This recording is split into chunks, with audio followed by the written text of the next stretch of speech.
الرحمن الرحیم۔ عزیز بچوں، ایک دور وہ تھا جب جنگیں لڑا جاتی تھیں گھوڑوں کے ذریعے، ہاتھیوں کے ذریعے، تلواروں، نیزہ اور بھالوں کے ذریعے۔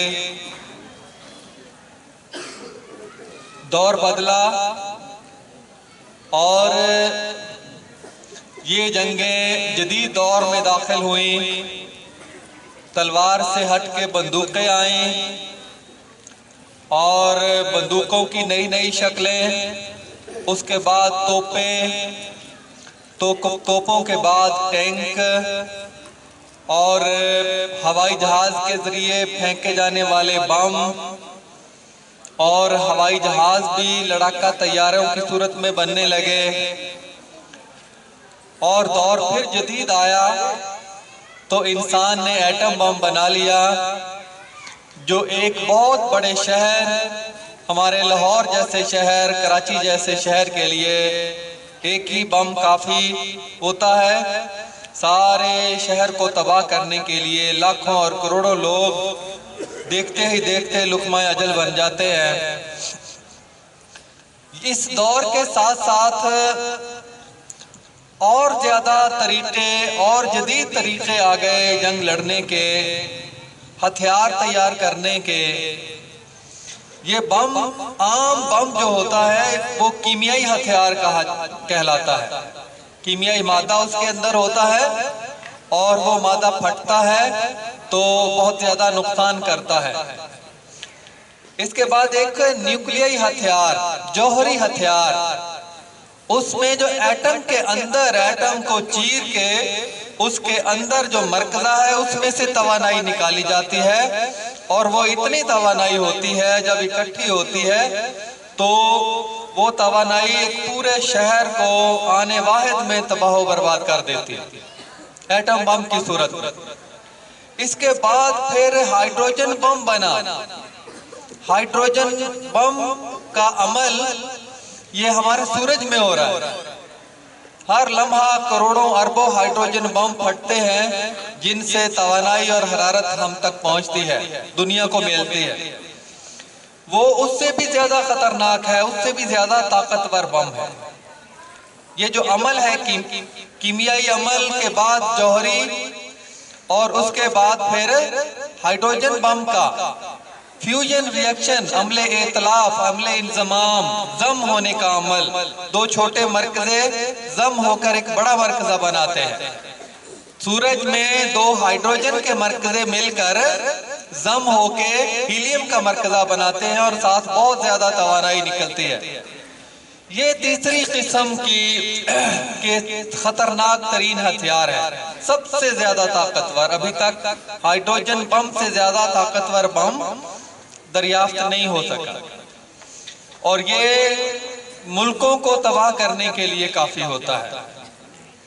تو اس کو کنٹرول کرنا بہت مشکل ہے۔ سائنسدان کوشش کر رہے ہیں کہ اس کو کنٹرول کر کے اس سے بجلی بنائی جائے، اس سے مفید کام لیے جا سکیں۔ اس کے بعد پھر انسانوں نے حیاتیاتی ہتھیار تیار کیے۔ جراثیموں پر مشتمل ایک بم ہے، اس کو جراثیموں سے بھر دیا، اس کو دشمن علاقے کے اوپر پھینکا۔ جہاں جہاں وہ جراثیم جائیں گے وہ انسانوں کے پھیپھڑوں کو، انسانوں کے مختلف نظاموں پر اثر انداز ہوں گے، ان کو بیمار کرتے چلے جائیں گے۔ پوری نسل تباہ کرنے کے لیے یہ بم بھی ہے۔ یعنی جنگوں کے طریقے یہ انسانوں نے وقت گزرنے کے ساتھ ساتھ دریافت کیے۔ اور ابھی جو کل کی پرسوں کی خبر آ رہی ہے کہ چین میں جو کرونا وائرس کی وبا آئی ہے، اس میں کچھ پاکستانی بھی ملوث ہوئے ہیں، وہ بیمار ہوئے ہیں کرونا وائرس سے۔ خطرناک بیماری پیدا کرنے والا وائرس ہے۔ کل کی خبریں آ رہی ہیں کہ وہ امریکہ کی تجربہ گاہوں میں تیار ہوا ہے اور چائنا میں جا کر پھینکا گیا ہے، جس سے یہ وائرس اتنی تیزی سے بڑھتے ہیں، 2 سے 4، 4 سے 8، 8 سے 16 کے آنے واحد میں ہزاروں کی تعداد میں جو ہے وہ تیار ہو جاتے ہیں، پیدا ہو جاتے ہیں، اور جہاں جہاں جاتے ہیں انسانوں کی خوراک کے اندر شامل ہوتے ہیں یا فضا میں شامل ہوتے ہیں، سانس میں جا کر انسان کو بیمار کر دیتے ہیں۔ تو جنگیں اب اس طرح سے بھی ہوتی ہے۔ کہتے ہیں کہ چائنا تیزی سے ترقی کرنے والا ملک ہے، اس کی معیشت بڑی تیزی سے ترقی کر رہی ہے، اس کو روکنے کے لیے دشمن اس طرح کے ہتھیار بھی استعمال کرتا ہے۔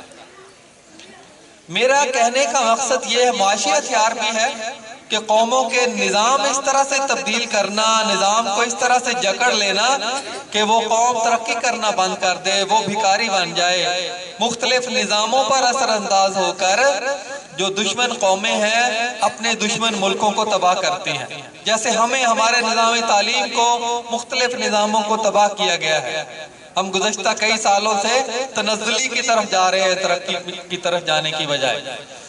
تو جنگوں کے طریقے قوموں نے، جو ترقی یافتہ قوموں ہیں انہوں نے جدید طریقے اختیار کیے ہیں کہ دشمن کو بغیر جنگ لڑے کس طرح تباہ کرنا ہے، اور جنگ لڑنی پڑے تو وہ کس طرح سے لڑنی ہے۔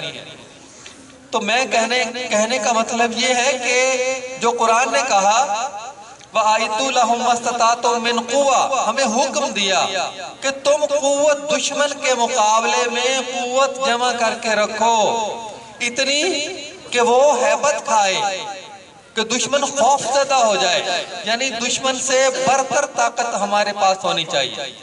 اس کے اندر تمام قسم کے ہتھیار، کیمیائی ہتھیار، جوہری ہتھیار، حیاتیاتی ہتھیار، معاشی ہتھیار، ہم لیبارٹریاں ہماری اتنی جدید ہونی چاہیے کہ اس میں اس طرح کے ہم بھی وائرس تیار کر کے دشمن کا مقابلہ کر سکیں۔ یہ سائنس اور ٹیکنالوجی کا علم، یہ قرآن حکم دیتا ہے، یہ کوئی اختیاری مضمون نہیں ہے۔ ہم نے جو دین کو الگ کر دیا اور دنیا کو الگ کر دیا، یہ جو سائنس کے علوم ہیں، یہ جو ریاضی اور طبیعیات کے علوم ہیں، یہ تو اس کا دین کے ساتھ کوئی تعلق نہیں ہے۔ اس نظریے نے ہمیں بہت نقصان پہنچایا ہے۔ جدا ہوتی سیاست سے تو رہ جاتی ہے چنگیزی۔ علامہ اقبال رحمۃ اللہ علیہ نے فرمایا کہ دین کو سیاست سے، دین کو دنیا سے الگ کر دیں تو چنگیز خان کے رویہ باقی رہ جاتا ہے، انسان پر ظلم کرتا ہے پھر۔ تو یہ قرآن نے تو بڑے واضح انداز میں یہ کہا کہ ان سے برتر ٹیکنالوجی آپ کے پاس ہونی چاہیے، ہمہ قسم جو ہتھیار ان کے پاس ہیں ان سے بہتر ہتھیار آپ کے پاس ہونے چاہیے۔ یہ حکم ہے قرآن پاک کا۔ کاش ہم اس حکم پر عمل کرتے تو آج دنیا میں کمزور نہ ہوتے۔ میری اللہ سے دعا ہے کہ اللہ تعالی ہمیں سوجھ بوجھ کے ساتھ، سوچ سمجھ کر یہ سارے علوم اس انداز سے حاصل کرنے کی توفیق عطا فرمائے کہ ہماری ٹیکنالوجی ہمارے دشمن سے کئی گنا زیادہ برتر ہو۔ وَمَا عَلَيْنَا إِلَّا الْبَلَاغُ الْمُبِينُ۔